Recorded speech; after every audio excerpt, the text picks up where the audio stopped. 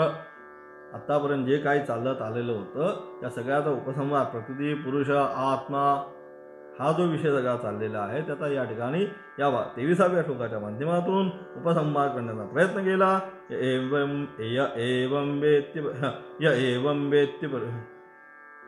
य एवं वेत्ति प्रकृतिं च गुणैः सह सर्वथा अवर्तमानोऽपि न स भूयोऽभिजायते. अशा प्रकारे असणाऱ्या 23व्या श्लोकाच्या माध्यमातून या सगळ्याचा काय केलं यांनी उपसंहार या ठिकाणी केला. त्याचा असणारा विशेष अर्थ आपण आता सोमवारच्या पाठामध्ये पाहणार आहोत. तर य एवं वेत्ति पुरुषम पाहिजे, हां ते एक शब्द कमी आला, हां असा आहे श्लोक 23वा असा आहे. य एवं वेत्ति पुरुषम प्रकृतींच गुणैः सह सर्वथा अवर्तमानोऽपि न स भूयोऽभिजायते. त्याचा विशेष अर्थ सोमवारच्या पाठामध्ये पाहणार आहोत. आता अध्यायाला 3रा तृतीयोऽध्यायः. अर्जुन उवाच जायसी चेत् कर्मणस्ते मता बुद्धिर्जनार्दन तत्किं कर्मणि घोरे मां नियोजयसि केशव.